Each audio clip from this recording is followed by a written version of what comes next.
Hello प्यारे बच्चों, हम लोगों का स्वागत है। तो आज के इस वीडियो में हम लोग क्लास 12th का होम साइंस का जो कि चैप्टर नंबर 12 बोले तो लास्ट चैप्टर, जिस चैप्टर का नाम है फैशन डिज़ाइन एवं व्यापार से top 20 objective type of question से देखेंगे। इस चैप्टर से जो ना ऑलमोस्ट 5 से 6 सवाल पूछे जाते हैं और मैंने इस तरह से 20 क्वेश्चन चुने कि इन्हीं 20 में से 5 या 6 पूछे जाएंगे। इसलिए आप लोग पूरा वीडियो देखना। जिस तरह से मैंने 1 से लेकर 11 तक करा दिया, उसी पैटर्न को फॉलो करते हुए 12 का भी हम लोग देखेंगे। और ये आखिरी चैप्टर है हम लोग का होम साइंस का। तो देखो प्रश्न 1 में क्या है, क्वेश्चन 1 में फैशन डिज़ाइन का अर्थ क्या है। तो वही ऑप्शंस को इग्नोर करते हुए भी हम लोग चलेंगे। तो फैशन डिज़ाइन का अर्थ है कपड़ों का डिज़ाइन बनाना। Option C is the correct answer, है ना। फैशन डिज़ाइन का क्या अर्थ है, कपड़ों का डिज़ाइन बनाना है। देखो फैशन डिज़ाइन का मतलब कपड़ों और परिधानों की रूपरेखा बनाना है जिससे वे आकर्षक और ट्रेंडी दिखे। जो ट्रेंडिंग मतलब चलता है ना कि कुछ नया आता मार्केट में, फैशन बहुत चलता है उसी तरह से। क्वेश्चन 2, फैशन शब्द किस भाषा से लिया गया। तो फैशन शब्द जो है लैटिन से लिया गया है। देखो फैशन शब्द लैटिन शब्द फेसर से बना है जिसका अर्थ होता है बनाना, फैशन। प्रश्न 3, फैशन का जन्म स्थान कौन सा देश माना जाता है। तो आपके सही उत्तर हो जाएंगे फ्रांस को फैशन का जन्म स्थान माना जाता है ना। फ्रांस को विश्व का फैशन केंद्र माना जाता है क्योंकि पेरिस को फैशन कैपिटल कहा जाता है, इसीलिए। प्रश्न देखो अच्छा, पेरिस जो ना फ्रांस का राजधानी है, आप लोग याद रखना है, इसलिए कैपिटल बोले ना, कैपिटल ऑफ फैशन ऐसे कुछ था। फैशन डिज़ाइनिंग की शुरुआत किस क्षेत्र से हुई।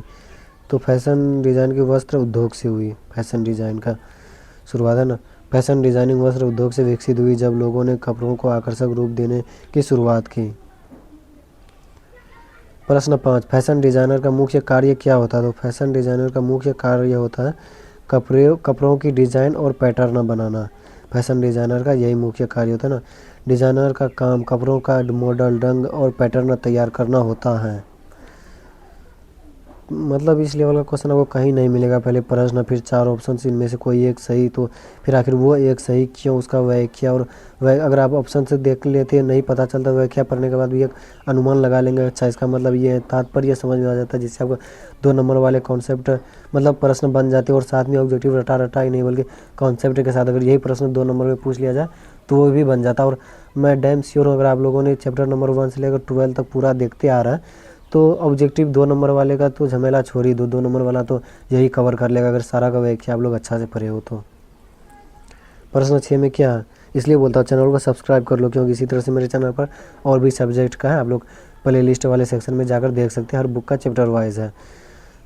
फैशन मर्चेडाइजिंग, हाँ फैशन मर्चेडाइजिंग का अर्थ क्या।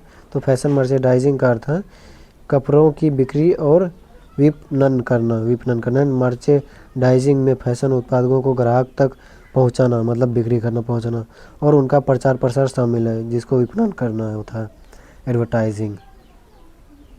प्रश्न 7, फैशन का मुख्य उद्देश्य क्या है। तो फैशन का मुख्य उद्देश्य है आराम देना, व्यक्तित्व को निखारना। तो ऑप्शन सी हो जाएंगे दोनों, ए और बी, मतलब ऑप्शन ए और बी दोनों से हो जाएंगे।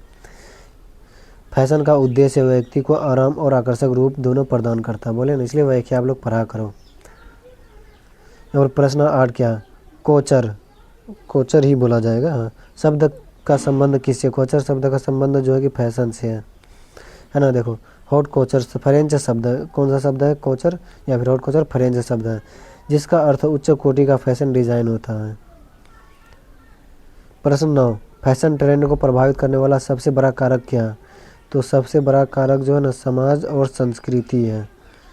फैशन डिज़ाइन फैशन ट्रेंड को प्रभावित करने वाला सबसे बड़ा कारक कोई है तो वही समाज और संस्कृति है ना। समाज की संस्कृति, परंपरा और जीवन शैली फैशन को गहराई से प्रभावित करती है। जैसे मान लो कोई भी मतलब एक अजीब टाइप का कपड़ा पहनकर तुम चले आते हो अपने गांव में जो मार्केट में ट्रेंड में चल रहा, सब आपके तरफ भी देखेंगे, अरे ये कौन सा नमूना आ गया, इस तरह का कपड़ा भी पहना जाता है, मतलब एक अजीब नज़र से देखेगा। तो गाँव वाले का थोड़ी इसी तरह से बनाया गया है यार, क्या बताऊँ। क्वेश्चन 10, फैशन शो का मुख्य उद्देश्य क्या है या फिर क्या होता है फैशन शो का। तो नए फैशन प्रदर्शन, मतलब नए फैशन को उजागर करना, प्रदर्शन करना ना। फैशन शो नए डिज़ाइन और ट्रेंड को दिखाने का एक माध्यम है। प्रश्न 11, फैशन डिज़ाइनिंग में कौन सा तत्व सबसे महत्वपूर्ण है। तो फैशन डिज़ाइनिंग में सबसे महत्वपूर्ण तत्व जो है कि रंग और कपड़ा है ना। किसी डिज़ाइन की सुंदरता उसके रंग संयोजन और कपड़े की गुणवत्ता पर निर्भर करती है। प्रश्न 12, फैशन का सबसे अधिक प्रभाव किस आयु वर्ग पर पड़ता है? मतलब फैशन का सबसे अधिक प्रभाव किस आयु पर पड़ता है? देखो आपके ऑप्शन है बच्चे, युवा, वृद्ध, सभी। तो आपको पता है कि अधिकतर युवा लोग, मतलब जो कि यंगस्टर हैं, वो लोग अधिकतर फैशन को फॉलो करते हैं। नया नया फैशन आते हैं तो उनको एक्सप्लोर करते हैं, मतलब पहनते हैं, देखते हैं, है ना। फैशन सबसे अधिक युवाओं को आकर्षित करता है क्योंकि वे नई चीज़ें जल्दी अपनाते हैं। युवा लोग नई चीज़ों को जल्दी अपना लेते हैं। इसलिए मैं बोलता हूँ इस तरह का क्वेश्चन कहीं नहीं मिलने वाला। अगर अभी तक भी आप लोगों ने चैनल को सब्सक्राइब नहीं किया तो सब्सक्राइब कर लो, क्योंकि पूरा चैप्टर 1 से लेकर 12 तक आ गया। अगर अभी तक भी नहीं किया तो ज़रूर कर लेना और साथ में बेल आइकन भी दबाना। और हाँ, अपने सहेलियों के साथ भी ज़रूर शेयर करना। हालांकि चैप्टर वाइज है, लेकिन बोर्ड से पहले मैं ज़रूर वन शॉट करके लाऊंगा 50-50 क्वेश्चंस करके होम साइंस सभी, जो कि आपके लिए बहुत ही फायदेमंद होंगे रिवीजन टाइप का। ओवरऑल सभी चैप्टर से, मतलब जो बोर्ड में एग्जैक्ट पूछे जाते हैं, कुछ प्रीवियस ईयर से, कुछ क्वेश्चन बैंक से उठाकर लाएंगे। इसलिए आप लोग बने रहना और लाइक करना तो कैसे ही भूल सकती हो। प्रश्न 13, फैशन उद्योग का मुख्य केंद्र भारत में कहाँ है? मतलब फैशन उद्योग का मुख्य केंद्र भारत में कहाँ है?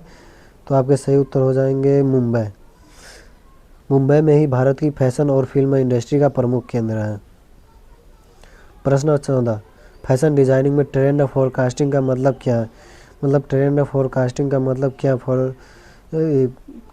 फैशन डिज़ाइनिंग में तो ये है, जैसे मान लो आज चल रहा है, कुछ चल रहा ट्रेंडिंग, तो आने वाले समय में क्या चलेगा। जैसे 2026 में आप लोगों का एग्ज़ाम है, तो स्टार्टिंग में एग्ज़ाम है, तो इसी अकॉर्डिंग मान लो कि जनवरी फरवरी में तो एग्ज़ाम है आप लोगों का, तो फरवरी में कोई ट्रेंडिंग चल रहा है या जनवरी में, तो आने वाला अप्रैल मई में कौन सा ट्रेंड चलेगा, अनुमान लगाना, उसी अकॉर्डिंग कपड़ा को तैयार करना। इसलिए आपको सही उत्तर हो जाएंगे भविष्य के फैशन का रुझान अनुमान लगाना। मतलब भविष्य में किस तरह का फैशन चल सकता है, उस तरह से मार्केटिंग इसी तरह से होता है ना।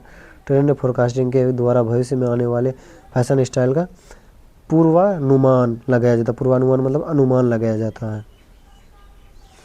प्रश्न 15, बौटिक शब्द का अर्थ है क्या है? बौटिक शब्द का अर्थ है कि कपड़ों का छोटे फैशन शॉप ना। बूटिक, इसको बौटिक या फिर बूटिक भी बोल सकते हैं। बूटिक ही बोलो क्यों लिखा हुआ बूटिक। और विशेष प्रकार का फैशन स्टोर होता है जहाँ डिज़ाइनर कपड़े मिलते हैं। मतलब आप लोगों के मार्केट में होंगे छोटा सा शॉप टाइप का, जहाँ पर अच्छे अच्छे फैशन सब बैगी सब कपड़े मिलते हैं, लड़कियों और लड़कों के लिए, दोनों के लिए।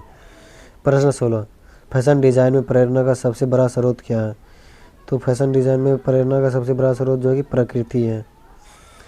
प्रकृति के रंग, आकृतियाँ और सौंदर्य फैशन डिज़ाइन के लिए प्रेरणा देते हैं। प्रश्न 17, फैशन स्टाइल इथिक वियर का, फैशन स्टाइल बोले तो इथिक वियर का क्या अर्थ है? तो आपको सही उत्तर हो जाएंगे प्रारंभिक भारतीय परिधान। फैशन स्टाइल इथिक वियर है ना। इथिक वियर में साड़ी, कुर्ता, शेरवानी जैसे भारतीय परिधान शामिल होते हैं।